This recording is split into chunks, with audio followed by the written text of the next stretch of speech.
Dobardan. Juste savoir un peu comment sont les troupes après le match de Francfort, des nouvelles, des blessés, voilà. Alors en ce qui concerne les blessés, Chancel s'est entraîné ce matin avec l'équipe, comme vous l'avez pu le voir. Et pour Gigot, il faut encore qu'on évalue la situation, mais bon, c'est le dernier match de ce tour de force d'enchaînement, donc on espère vraiment finir en beauté, et faire un beau match à la maison et réussir à garder la première place dans le classement. Coach, bonjour. Il y a une différence pour l'instant entre les résultats que vous avez en Ligue 1 et les résultats que vous connaissez en Ligue des Champions. Comment vous arrivez à gérer ça au niveau de votre groupe? Est-ce qu'il a fallu que vous parliez un petit peu avec vos joueurs pour dédramatiser la situation après la défaite de Francfort? Alors, il n'y a pas forcément besoin de dédramatiser. Là, l'équipe est quand même sereine, positive. On est dans un bon moment au niveau mental. Après, les défaites, ça fait partie du jeu, surtout en Ligue des Champions. On sait que pour réussir à prendre des points, il faut toujours être presque parfait, avoir aussi un peu de la chance de son côté, rien rater, ne pas avoir de problème d'effectif. Et nous, c'est ce qu'on a eu avec le problème qu'on a dû affronter en ce qui concerne la défense, puisque c'est le plus haut niveau, la Ligue des Champions. Mais bon, on a tout tenté. On a fait un match, selon moi, correct. Ça n'a pas suffi, mais ça ne veut pas dire que pour les 4 prochains matchs qui nous restent, ce ne sera pas suffisant. Donc là, on se concentre vraiment sur le prochain match, le match de dimanche, qui est vraiment très important pour nous. Bonjour. Vous avez parlé de Mbemba et Gigot. Est-ce que vous pouvez nous donner des nouvelles d'Eric Bailly? Et est-ce que plus largement, les absences en défense peuvent vous pousser à dévier de votre traditionnel 3-4-3, changer de système, passer à 4 par exemple? Alors, j'ai jamais parlé de comment et de qui allait jouer, donc je vais pas le faire ce soir, aujourd'hui, pardon, non plus. Et en ce qui concerne Bailly, il est pas disponible malheureusement. J'espère qu'il réussira à revenir après la trêve. Sur le système, est-ce qu'il vous est possible, en tant que coach, vous, d'envisager de modifier en fonction des événements? C'est la même réponse que juste avant. Ouais. Bonjour coach, une question sur le plan tactique. Vous êtes issu de la culture italienne du football qui est réputée pour sa discipline, sa rigueur dans l'approche. À l'inverse, quelle est la part de liberté que vous laissez à vos joueurs en matière de créativité, de dépassement de fonction, de prise d'initiative? Merci. Alors, je pense pas qu'il y ait vraiment. Tout d'abord, moi, je suis croate et pas italien, donc je pense pas qu'il y a forcément un football italien, un football français. Généralement, on aime beaucoup mettre les gens un peu dans des cases, mais et j'ai vu des entraîneurs italiens qui jouaient avec le très serré en défense, le catenaccio, des entraîneurs italiens qui attaquaient beaucoup, qui pressaient beaucoup. Donc, je pense qu'en 2022, on peut pas parler d'entraîneurs français, italiens ou allemands, etc., mais plus d'un entraîneur. C'est le jeu d'un entraîneur. Donc, pas le jeu d'un pays, mais d'un entraîneur. C'est l'entraîneur, le coach qui doit être en mesure de développer son jeu, de réussir à transmettre sa propre vision à ses joueurs. Et donc ça, je pense que voilà, c'est un peu la différence que je voudrais préciser. En ce qui concerne maintenant la part de liberté, je pense que c'est un peu un mix entre la liberté et la structure. La structure doit jamais manquer.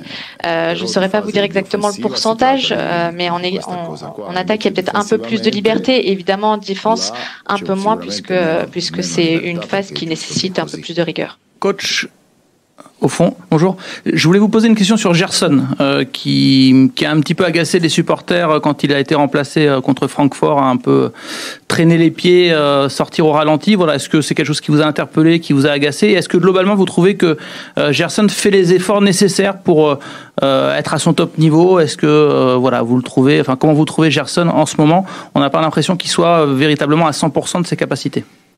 Mon analyse, c'est que c'est sûr qu'il peut et il doit mieux faire, et je suis sûre qu'il fera mieux.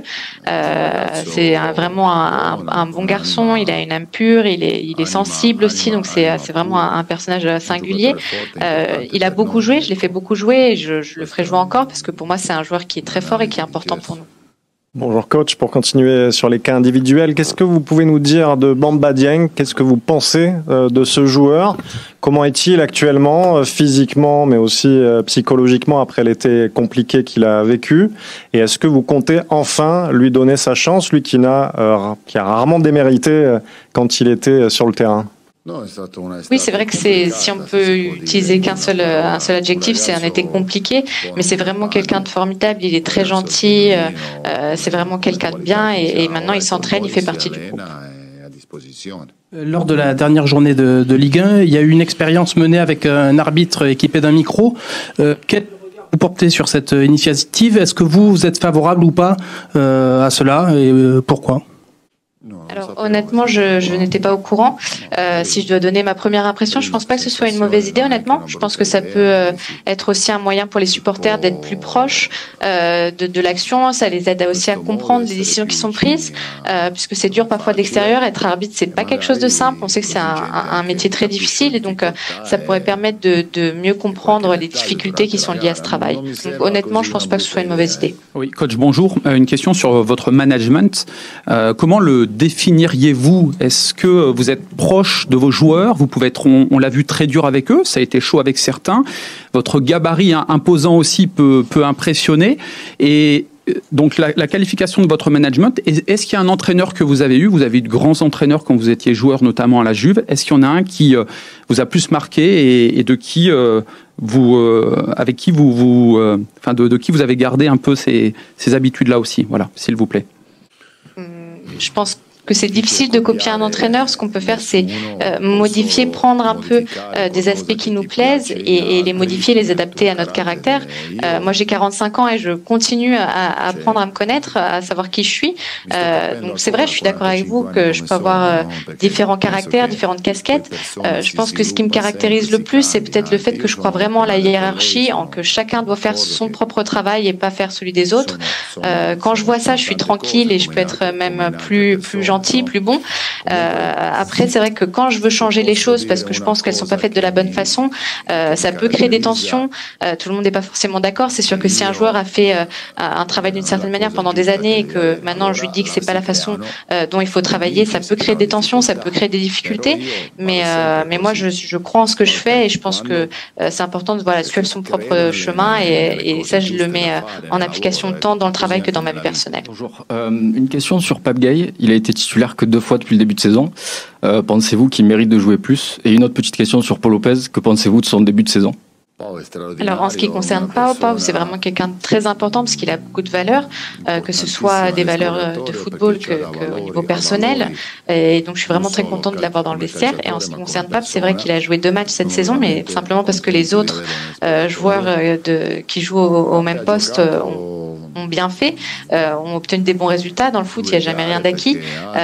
Toutes les saisons, et match après match, il faut se reconfirmer. Il y a des nouveaux joueurs, il faut toujours lutter pour avoir son propre poste. Donc moi, je suis content s'il réussit à avoir de la place dans l'équipe. Je pense qu'il jouera évidemment. Et puis s'il réussit, à gagner sa place, à mériter sa place, c'est positif. C'est-à-dire qu'il a fait encore mieux que les autres. Donc je serai content. Voilà.